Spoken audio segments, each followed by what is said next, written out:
الله حسبي ربي جل الله ما في قلبي غير الله نور محمد صلى الله لا إله إلا الله لا إله إلا الله محمد رسول الله صلى الله عليه وسلم أمر لمن قدر خيرا وخبالا والشكر لمن خول حسنا وجمالا فرد صمد عن صفة الخلق بريء رب أزلي خلق الخلق كمالا لا شبه ولا مثل ولا كفو لمولى لا والد لا ولد ولا عم وخالا لا ضد ولا ند ولا حد لمولى الآن كما كان ولم يلق زوالا لا إله إلا الله لا إله إلا الله لا إله إلا الله حسبي ربي جل الله ما في قلبي غير الله نور محمد صلى الله لا إله إلا الله لا إله إلا الله محمد رسول الله صلى الله عليه وسلم আমরা শুরুতেই আল্লাহ পাক রব্বুল আলামিনের বরত্ব ঘোষণা করে তাকবীর পড়ে নিচ্ছি। সকলে পড়েন আল্লাহু আকবার আল্লাহু আকবার লা ইলাহা ইল্লাল্লাহু আল্লাহু আকবার ওয়ালিল্লাহিল হামদ। আল্লাহ সুবহানাহু ওয়া তাআলার দরবারে লক্ষ কোটি লাখ কোটি শুকর ও সুজুদ আদায় করে নিচ্ছি যে মহান রব্বুল আলামিন আমাদেরকে ঈদুল আজহার নামাজের উদ্দেশ্যে আল্লাহ পাক রব্বুল আলামিনের গড়ে বাইতুল মাকবুল জামি মসজিদে আগে ভাগে আসার তৌফিক এনায়েত করেছেন, যার সঙ্গে সঙ্গে আরও শুকরিয়া আদায় করছি যে মালিক আমাদের নসিবে আমাদের কপালে আজকের জিলহজ মাসের 10 তারিখ অর্থাৎ ঈদুল আজহার আজকের দিন পর্যন্ত আমাদের হায়াতকে প্রলম্বিত করে সুস্থ রেখেছেন।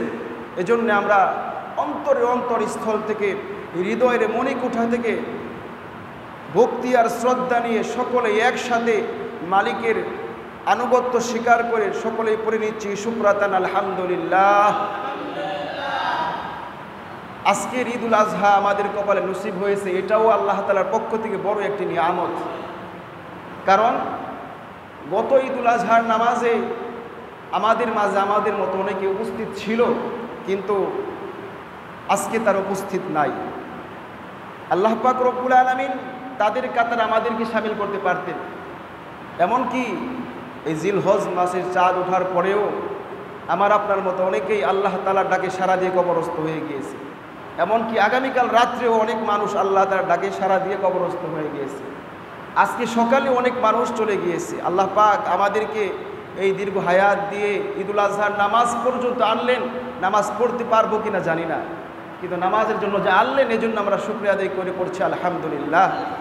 লক্ষ কোটি দরুদ সালাম প্রেরণ করছি আকাই নামদার তাজদারি মদিনা সরখানে দু আলম দু জাহানের বাদশাহ নবী পাক নবী মুহাম্মদুর রাসূলুল্লাহ সাল্লাল্লাহু আলাইহি ওয়াসাল্লামের উপর। সম্মানিত মুসল্লিনে কেরাম, আজকে হচ্ছে ঈদুল আজহার দিন। কিসের দিন? ঈদুল আজহার দিন। সময় একেবারে স্বল্প। সম্মানিত মুসল্লিনে কেরাম, এখনও যারা এলাকায় নিজ বাড়িতে অবস্থান করতেছেন, মেহেরবানি করে আপনার দ্রুত চলে আসেন, একেবারে সময় স্বল্প। আসার সময় আপনার সকলে তাকবীর বলতে আসবেন, আল্লাহু আকবার আল্লাহু আকবার লা ইলাহা ইল্লাল্লাহু আল্লাহু আকবার ওয়ালিল্লাহিল হামদ। সকলে উচ্চ আওয়াজে পড়বেন।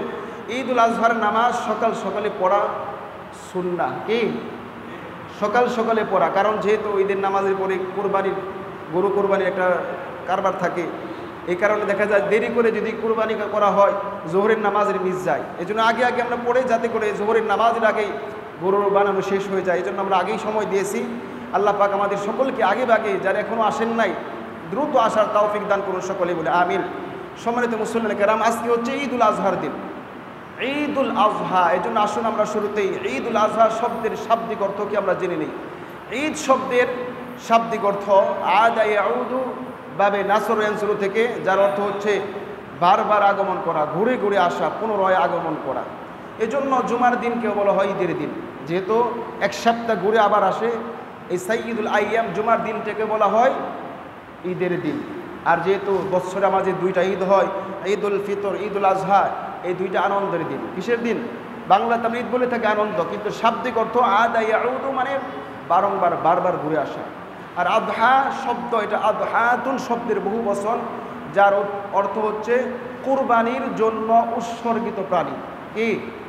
কুরবানির জন্য উৎসর্গিত প্রাণী। এক কথা আমরা বলতে পারি ঈদুল আজহা শব্দের অর্থ হচ্ছে কুরবানির ঈদ। কিসের ঈদ? কুরবানির ঈদ। এখন কুরবানি শব্দের অর্থ কি? কুরবানি শব্দের অর্থ হচ্ছে নৈকট্য লাভ করা, ত্যাগ তিতিক্ষা। যেহেতু আজকের দিনে আমরা আমাদের প্রিয় বস্তু অর্থ ব্যয় করে, পশু ক্রয় করে, মহব্বতের জিনিসটা আল্লাহ তাআলার জন্য কুরবানি করছি। কি করতেছি? কুরবানি করতেছি, ত্যাগ করতেছি, তিতিক্ষা করতেছি। এর মাধ্যমে আমরা কার নৈকট্য অর্জন করতে পারবো? আল্লাহ পাক রব্বুল আলামিনের। আমরা যত মহব্বতের জিনিস আল্লাহর জন্য দিব তত বড় কুরবানি হবে। আর আমরা ইয়াতাকাররাবু বিহাল মুসলিম ইলাল্লাহি আযজা ওয়া জাল্লা, এই কুরবানির মাধ্যমে মুসলমান আল্লাহ তাআলার নিকটবর্তী হয়। আল্লাহ পাক আমাদের সকলকেই আজকের দিনে কুরবানি করে আল্লাহ তাআলার নৈকট্য অর্জন করা তৌফিক দান করুন সকলেই বলে আমিন। সম্মানিত মুসল্লিনে কেরাম, আজকে ঈদুল আজহার দিন। ঈদুল আজহা দিনের সর্বশ্রেষ্ঠ আমল কি? আজকের দিনের সর্বশ্রেষ্ঠ আমল কি?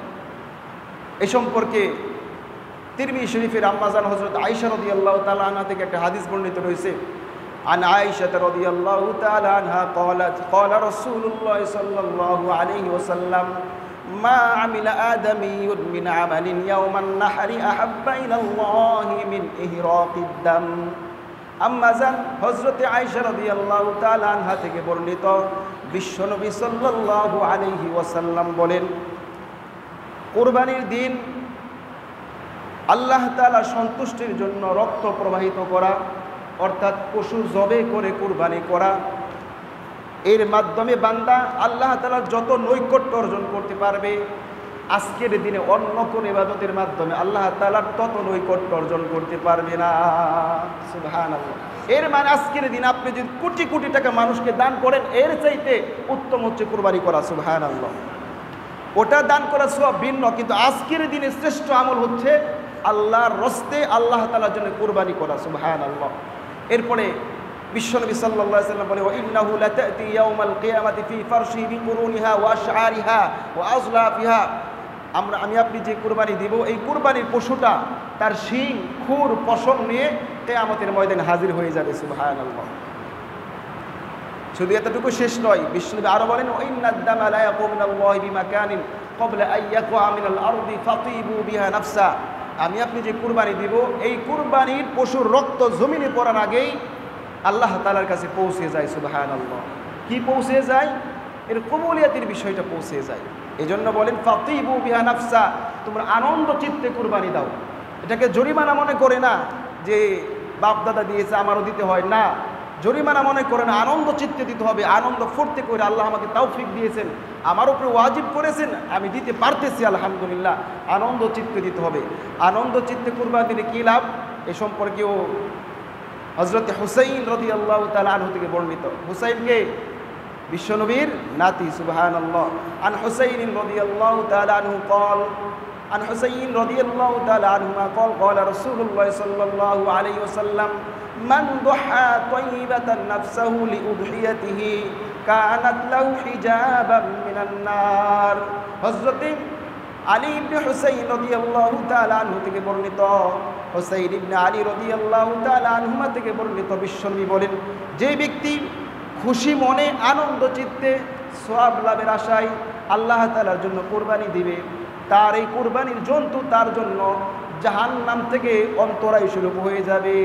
সুবহানাল্লাহ। মানে কোরবানি করলেন, এই কোরবানির জন্তুটা আপনাকে জাহান্নাম থেকে বাঁচিয়ে দিবে। সুবহানাল্লাহ। এই জন্য আজকে আমরা আনন্দ চিত্তে কোরবানি করব। কিন্তু আজকে দেখা যায় কিছু কিছু মানুষ, নাস্তিক প্রতি মানুষ, ঈদুল আজহার দিন আসলেই তারা পশুপ্রেমী হয়ে যায়। কি প্রেমী? পশুপ্রেমিক হয়ে যায়। বলে আরে আজকের দিনে একদিনে এত পশু কোরবানি করা হবে, এত পশু জবে করা হবে, এই পশু সারা বছরে জবে করলে সকল মুসলমান উপকার হতো। এবং যুক্তি তারা দাঁড় করায়, আরও তারা যুক্তি দাঁড় করায় এত টাকা কেন খরচ করা দরকার, সামান্য কয়েক টাকা দিয়ে ব্যয় করে বাকি টাকা মানুষকে দান করে দিলেই হয়। কারণ বিভিন্ন সময় বিভিন্ন, কিছুদিন আগে আমাদের বাংলাদেশের রিমাল একটা জ্বর চলে গেল, ঘূর্ণিঝড় চলে গেল, মানুষকে টাকা দান করলে হতো, বিভিন্ন যুক্তি দাঁড় করে। কিন্তু দেখেন ইসলাম তো যুক্তি দিয়ে চলে না। ইসলাম যুক্তি দিয়ে চলে? যুক্তিতে মুক্তি সব জায়গায় নয়। ইসলাম যেটা বলেছে সেটা মানতে হবে। আজকের দিনে শ্রেষ্ঠ আমল কোরবানি করা, অতএব আমাকে আপনাকে কোরবানি করতে হবে। পশুপ্রেমিক আজকে হলে চলবে না, পশুপ্রেমিক সবসময় হতে হবে। কিন্তু পশুর আগে মানুষকে মূল্যায়ন করতে হবে। কাকে? মানুষকে। কারণ মানুষ হচ্ছে আশরাফুল মাখলুকাত। মানুষ আশরাফুল মাখলুকাত। আজকে যারা পশুপ্রেমিক দাবি করে তাদের বাড়িতে কুকুরটা যতটুকু দাম পায়, মূল্যায়ন পায়, ওই বাড়ির কাজের মানুষটাও তত দাম পায় না। ঠিক কিনা? এই জন্য আজকের দিনে চেষ্টা আমল কোরবানি করা, আমরা আল্লাহ তাআলা সন্তুষ্টির জন্য কোরবানি করব। সম্মানিত মুসল্লিনে কেরাম, এখনও যারা আপনারা বাড়ি থেকে বের হতে পারেন নাই, মেহেরবানি করে দ্রুত চলে আসেন। হাতে কিবারে অল্প সময় আছে, আর মাত্র 10 মিনিট সময় বাকি আছে। আপনারা মেহেরবানি করে দ্রুত চলে আসেন। বৎসরে যেহেতু ঈদুল আজহার নামাজ, ঈদুল ফিতর নামাজ একবার করেই হয়, এই জন্য আমরা আনন্দে খুশি মনে সকলে চলে আসি। সম্মানিত মুসল্লিনে কেরাম, এই যে কোরবানি আমরা করি, এই কোরবানির ইতিহাস আমরা সকলেই জানি। এটা আমাদের জাতির পিতা ইব্রাহিম আলাইহিস সালামের সাথে সম্পৃক্ত। এর পূর্বে গত জুমা, এর আগের জুমা আলোচনা করেছি। কিন্তু এই কোরবানি এটি হচ্ছে ইসলামের প্রাচীন একটি ইবাদত। কারণ কোরআন থেকে আমরা জানতে পারি, যদিও ইব্রাহিম আলাইহিস সালামের সাথে আমাদের কোরবানি সম্পৃক্ত, কিন্তু এর মূল হয়েছে ইসলামের শুরু লগ্ন থেকেই। আর সেটা হয়েছে আমাদের আদি পিতা সাইয়্যিদুনা আদম আলাইহিস সালামের 2 সন্তান হাবিল এবং কাবিলের মাধ্যমে। লম্বা ইতিহাস, সংক্ষিপ্তভাবে বলতেছি। আল্লাহ তাআলা বলেন, ওয়াতলু আলাইহিম নাবা আবনাই আদম বিল হক ইদ কররাবা কুরবানান ফাতুকব্বিলা মিন আহাদিহিমা ওয়া লাম ইতাকাব্বাল মিনাল আখর। আল্লাহ তাআলা বলেন, ওয়াতলু আলাইহিম নাবা আবনাই আদম বিল হক। ও নবী, ও আমার রাসূল, আপনি আদম আলাইহিস সালামের 2 সন্তানের ঘটনা বিল হক, সত্য সহকারে মানুষদের শোনায়া দেন, উম্মতকে শোনায়া দেন, বর্ণনা করে দেন। কি ঘটনা? লম্বা ইতিহাস, সংক্ষিপ্তভাবে বলতেছি। আদম আলাইহিস সালামের 2 সন্তান হাবিল এবং কাবিল। যেহেতু তখন মানুষ দুনিয়ার জমিন আদম এবং হাওয়া 2 জনই ছিল, এখন বংশ বিস্তার করা দরকার। এজন্য তখন শরীয়ত ছিল আদম আলাইহিস সালামের স্ত্রী হাওয়ার গর্ভে একসাথে 2 জন। সম্মানিত মুসল্লিনে কেরাম, আপনারা এখনও যারা বাড়িতে অবস্থান করতেছেন, মেহেরবানি করে সকলে দ্রুত চলে আসেন। আমাদের হাতে একেবারে সময় স্বল্প। এরপরে দেখা যায় নির্দিষ্ট সময় আমরা দাঁড়াতে পারি না, কারণ আপনাদের বিলম্বের কারণে। আমরা চাইছি, আমরা আগে থেকে নিয়ত করেছি আমরা নির্দিষ্ট সময়ে দাঁড়িয়ে যাব, কিন্তু আপনাদের যেহেতু দেরি করে আসেন, এই জন্য আমাদের বাধ্য হয়ে একটু কাল বিলম্ব করে দেরি করতে হয়, দেরি করে জামাতে দাঁড়াতে হয়। আপনারা সকলেই চলে আসেন। আপনারা আসলে আমরা দাঁড়িয়ে যাব। আমরা সময় দিয়েছি 7:30টায় দাঁড়িয়ে যাব।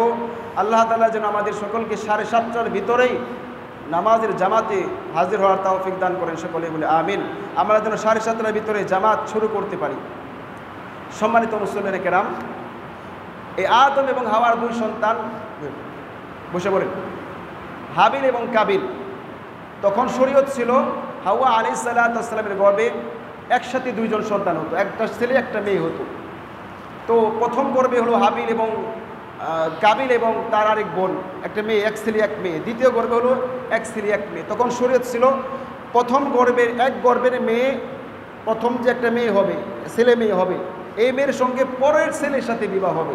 প্রথম যে মেয়ে হবে এই মেয়ের পরের ছেলের সাথে, আবার পরের যে ছেলে হবে ওই ছেলের প্রথম মেয়ের সাথে, মানে উল্টাপাল্টা করে হতো, একসাথে হতো না। একসাথে যে ছেলে মেয়ে হতো সেটাকে আপন বোন হিসাবে ধরা হতো। এটা শরীয়ত তখনকার ছিল প্রয়োজনের জন্য। এখন হাবিল এবং কাবিল দুই ভাই। হাবিলের সাথে যেই বোন, যে মেয়ে জন্মগ্রহণ করলো সে ছিল কুশ্রী, কালো ছিল। আর কাবিলের সাথে যেই মেয়ে জন্মগ্রহণ করলো সে ছিল সুন্দরী। শরীয়ত হলো কাবিল বিবাহ করবে হাবিলের সাথে যে মেয়ে জন্মগ্রহণ করছে, আর হাবিল বিয়ে করবে কাবিলের সাথে যে মেয়ে জন্মগ্রহণ করছে। কিন্তু কাবিল মাঝখান থেকে বলল, না, আমার সাথে যেই বোন জন্মগ্রহণ করছে আমি তাকেই বিবাহ করব। কেন? কারণ সে ছিল সুন্দরী। আদম আলাইহিস সালাম বলেন, না, আল্লাহ তো এটা শরীয়ত না, শরীয়ত হচ্ছে যে তুমি হাবিলের সাথে যে মেয়ে জন্মগ্রহণ করছে তাকে তুমি বিবাহ করা। সে বলেন, না, আমি এটা মানবো না। সে মানবে না। আদম আলাইহিস সালাম বলেন, আচ্ছা ঠিক আছে, আল্লাহকে বিষয়টা জানা। আল্লাহ কি বলেন? আল্লাহকে জানান। আল্লাহ বলেন, কুরবানি করো, দুজনকে কুরবানি করতে বলো। যার কুরবানি কবুল হবে, যার কুরবানি কবুল হয়, যদি হাবিলের কুরবানি কবুল হয় তাহলে হাবিল যেটা শরীয়ত সেটাই মানবে। কাবিল কুরবানি কবুল হলে কাবিল যেটা বলেছে সেটাই হবে। আর তখনকার শরীয়ত কুরবানির নিয়ম ছিল, কুরবানির জন্তুটা আল্লাহ তাআলার কাছে পেশ করবে। আল্লাহ আসমান থেকে আগুন এসে ওই জন্তুটাকে জ্বালিয়ে দিবে। অর্থাৎ আমি আপনি যে কুরবানি দেই, কুরবানি দেওয়ার পরে গরু জবাই করি কার জন্যে? আল্লাহর জন্যে। কিন্তু গরু কি আল্লাহ নেয়? গোশতকে আল্লাহ নিয়ে যায়? আমরাই খাই, ঠিক না? আমরা জবাই করি আল্লাহর জন্যে, আমরাই খাই, আমাদের পুরো লাভ।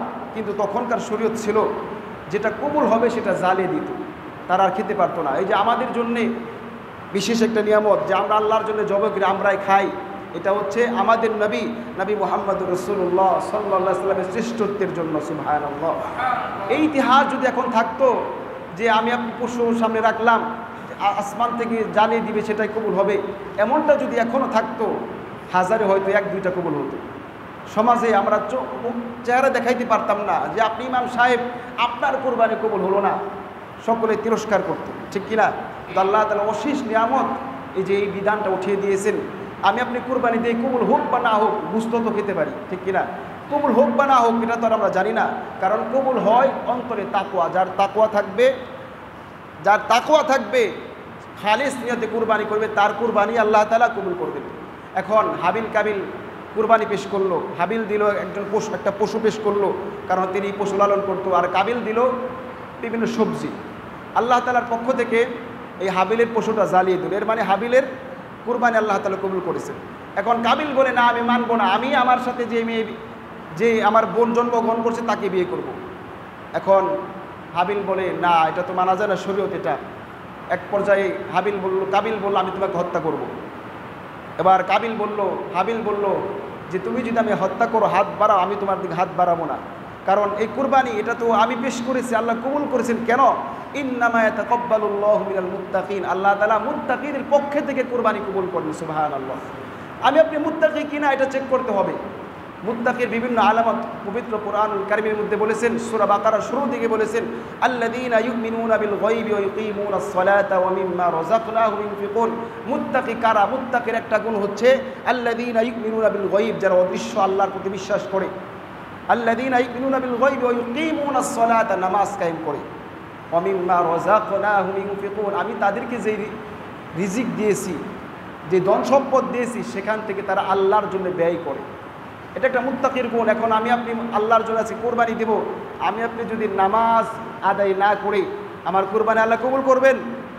আল্লাহ বলেছেন মুত্তাকিদের পক্ষ থেকে কোরবানি কবুল করেন। আমি নামাজ যদি না পড়লাম, কোরবানি কবুল হবে? টাকা আছে, কোরবানি দিয়ে দিলাম, কোরবানি কবুল হবে না। এখন বলতে পারেন, হুজুর নামাজ তো পড়ি না, কোরবানি দেব না। না, এটা আমাদের কমতি, আমাদের সমস্যা, আমরা গুনাহ করছি। এজন্যে আমরা আজকে তাওবা করব, খাঁটি নিয়তে, খাঁটি দিলে তওবা করব। তওবা করলে লাভ কি? আল্লাহ তাআলা বলেন, ফাউলাইকা ইউবাদদিলুল্লাহু সাইয়্যাতিহিম হাসানাত। আমি আপনি যদি তওবা করি, তওবা করলে আমার আপনার গুনাহগুলোকে আল্লাহ তাআলা নেকির দ্বারা পরিবর্তন করে দিবেন। সুবহানাল্লাহ। এজন্য আজকে তওবা করব আর নিয়ত করব, ইনশাআল্লাহ নামাজ ছাড়বো না। কি করব না? নামাজ ছাড়বো না। আমরা 5 ওয়াক্ত নামাজ জামাতের সাথে আদায় করব। আজকে ঈদুল আজহার দিন, আজকের নামাজ, এই নামাজটা যে ওয়াজিব নামাজ, অনেকে ফজর নামাজ আদায় করি নাই, আবার অনেকেই হয়তো বা জোহরের নামাজও পড়বো না। আজকের নামাজটা, এখন ঈদের নামাজটা ওয়াজিব নামাজ, ফজরের নামাজটা ছিল ফরজ নামাজ, আবার সামনে জোহর আসতেছে, জোহরের নামাজটা ফরজ নামাজ। আমাদের কাছে ঈদের নামাজের গুরুত্ব বেড়ে গিয়েছে অক্তীয় ফরজ নামাজের চাইতে। আল্লাহ আমাদেরকে বুঝার আমল করা তৌফিক দান করুন সকলেই বলে আমিন। 5 ওয়াক্ত নামাজ জামাতের সাথে আদায় করা তৌফিক দান করুন সকলেই বলে আমিন। সম্মানিত মুসল্লিন কেরাম, আমাদের সময় একেবারেই আর মাত্র 6 মিনিট সময় বাকি আছে। আমরা সকলেই দ্রুত চলে আসি। আমরা চেষ্টা করব যার সময়ে দাঁড়ানোর জন্য। এখন আমরা কুরবানির কিছু গুরুত্বপূর্ণ মাসালা নিয়ে আলোচনা করব। সেটি হচ্ছে 1 নাম্বার, আমরা যে গরু কুরবানি দিব, এই কুরবানি জবে শুদ্ধ হওয়ার জন্য কিছু শর্ত আছে। 1 নাম্বার শর্ত, যে জবে করবে তাকে মুসলমান হতে হবে। কী হতে হবে? মুসলমান হতে হবে। 2 নম্বর, আল্লাহর নাম নিয়ে জবে করতে হবে। কার নাম নিয়ে? আল্লাহর নাম নিয়ে। 3 নাম্বার, একটা পশুর 4টি রগ কাটতে হবে। কয়টি রগ? শ্বাসনালী, কণ্ঠনালী, এরপরে রক্তনালী 2টা। এই রক্তর 2টা একটা কাটলেও চলবে, কিন্তু 3টার কম কাটলে হবে না। কমাস কম শ্বাসনালী, কণ্ঠনালী এবং রক্তনালী একটা কাটলেই হবে, অর্থাৎ 3টা রগ কাটতে হবে। 3টার একটা যদি কম কাটে ওই পশুটা মানে মারা গেছে বলে গণ্য হবে, ওটা খাওয়া আর বৈধ হবে না। আরেকটি গুরুত্বপূর্ণ বিষয় হচ্ছে, যারা কুরবানি দেয়, যখন হুজুর দেয় বা যেই দেই দেওয়ার পরে দেখা যায় যারা কষাই থাকে তারা বলে আপনি চলে যান, আমি বাদ বাকি দেখতেছি। এর মানে এই কুরবানি জবে করার জন্য, পশুটা জবে করার জন্য যে কয়জন ওটাকে ধরবে সকলেরই বিসমিল্লাহ আল্লাহু আকবার বলতে হবে, সকলেরই বলতে হবে। এমনকি কষাই যখন খুসা মারে ছড়ি দিয়ে তাকে বলতে হবে। সে যদি এটা না বলে হয়তো বা ওটা ওই আঘাতের কারণে মরে যেতে পারে, ওটা খাওয়া বৈধ হবে না। আরেকটি বিষয় হচ্ছে, আমরা যে কুরবানি দিব, জবে করব, এই জবের সময় আমরা যে ছড়ি দিয়ে জবে করব, ছড়িটা দাঁড় করে নিব, ভালো করে ধার দিব। কারণ এ ব্যাপারে মুসলিম শরীফের 4949 নম্বর হাদিসে আসছে যে তোমরা যদি কোনো পশুকে জবে করতে চাও, যে ছড়ি দিয়ে এই ছড়িটা ভালো করে দাঁড় দিবে। কেন? যাতে করে পশুটা কষ্ট না পায়। কারণ একটা পশু আপনি জবে করতেছে, 4 ঠিকানে কথা না, কিন্তু ওটা জীবনটা এখানে শেষ হয়ে যাইতেছে। এই জন্য আমরা শরীর ভালো করে দাঁড় দিব, যাতে করে অল্প সময় তার জানটা বের হয়ে যায়। এরপরে আমরা একটা পশুকে আরেকটা পশুর সামনে জবে করব না, একটা পশুকে আরেকটা পশুর সামনে জবে করব না। এবং যে শরীর দাঁড় দিব, এটাও কোনো পশুর সামনে দাঁড় দিব না, কারণ দাঁড় দিলে পশুটা ভয় পেয়ে যায়। এ ব্যাপারে হাদিস রয়েছে, এক সাহাবী এক পশুকে শুইয়ে তারপরে দাঁড় দিতেছে। নবীজি বলেন, তুমি কি একটা পশুকে 2 বার হত্যা করতে চাও, 2 বার জবে করতে চাও? মানে সে তো একটু পরে তুমি জবে করবাই, আবারও দাঁড় দিয়ে তার মনে ভয় ঢুকে দিতেছ। এই জন্য কোনো পশুর সামনে কোনো পশু জবে করব না, পশুর সামনে ছুরি দাঁড় দিব না, এবং জবে করার আগে তাকে কিছু পানি অথবা কোনো খাবার খাওয়িয়ে নেব। আর কুরবানি গোশতের ব্যাপারে গত জুমায় বলেছি, এই গোশত দিয়ে কাউকে কোনো পারিশ্রমিক দেওয়া জায়েজ হবে না। কসাই বলেন বা যারা বানিয়ে দিবে এদেরকে পারিশ্রমিক দেওয়া জায়েজ হবে না। কসাইকে টাকা কন্ট্যাক্ট করবেন, আপনাকে একটু গোশত বেশি দেওয়া হবে না, শুধু টাকা দেওয়া হবে। আর যেহেতু ঈদুল আজহার দিন, আনন্দের দিন, আমরা অনেকেই বিভিন্ন জায়গায় বেড়াতে যাব, আমাদের বাড়িতে মেহমান আসবে। মেহমান যখন আসবে আমরা সকলে মেহমানের কদর করব। কি করব? মেহমানের কদর করব। আরেকটি বিষয় হচ্ছে, এই ঈদুল আজহার দিনে এটা মুসলমানদের আনন্দের দিন, কিন্তু এই দিনটা যেন আমার আপনার মেয়ে দ্বারা, আমার আপনার বোন দ্বারা যেন, স্ত্রী দ্বারা যেন আজকে বেপরদা না হয়। দেখা যায় আজকের দিনে মেয়েরা তারা বেপরদায় ঘোরাফেরা করে। ওই মেয়েটা তো আমারই বোন, আমারই মেয়ে, অথবা আমারও কোনো আত্মীয় স্বজন। অতএব আমার কোনো আত্মীয় স্বজন যারা যেন আজকে বেপরদা না হয়। আল্লাহ আমাদের সকলকেই এই বিষয়গুলো বুঝে আমল করা তৌফিক দান করুন সকলে বলে আমিন। সম্মানিত মুসল্লিন কেরাম, আমাদের হাতে একেবারে সময় স্বল্প, আর মাত্র 2 মিনিট সময় বাকি আছে। আমরা যার সময় ইনশাল্লাহ 7:30টার ভিতরে দাঁড়িয়ে যাব। এখন আমরা আরেকটি বিষয় জানি, যেহেতু আজকে আনন্দের দিন, খুশির দিন, আমরা সকলে আনন্দিত হচ্ছি, কিন্তু আমাদের আত্মীয় স্বজন যারা অন্ধকার কবরস্থ হয়ে গিয়েছে, তাদের কবরের কি অবস্থা, তাদের কবরের অবস্থাটা কি আমরা খোঁজ নিয়েছি।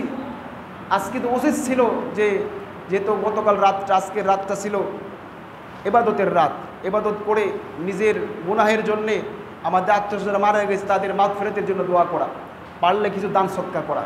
কারণ দান সৎকার দ্বারা বালা মুসিবত দূর হয়।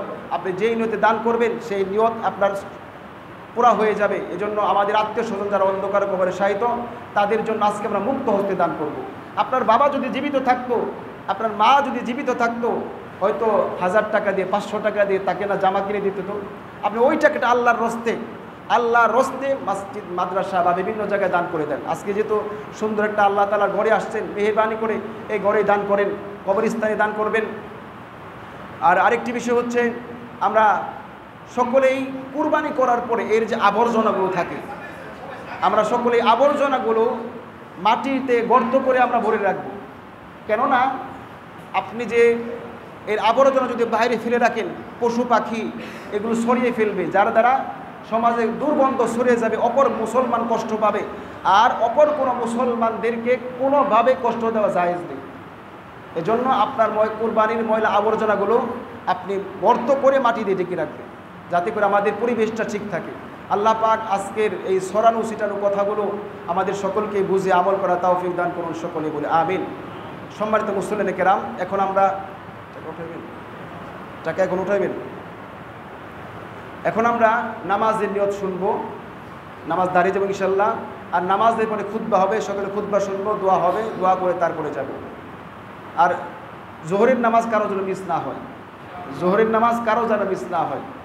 নামাজের নিয়ত ঈদুল আজহার 2 রাকাত ওয়াজিব নামাজ, অতিরিক্ত 6 তাকবীরের সহিত এই ইমামের পিছনে আদায় করতেছি আল্লাহু আকবার। অতিরিক্ত কয় তাকবীর? 6 তাকবীর।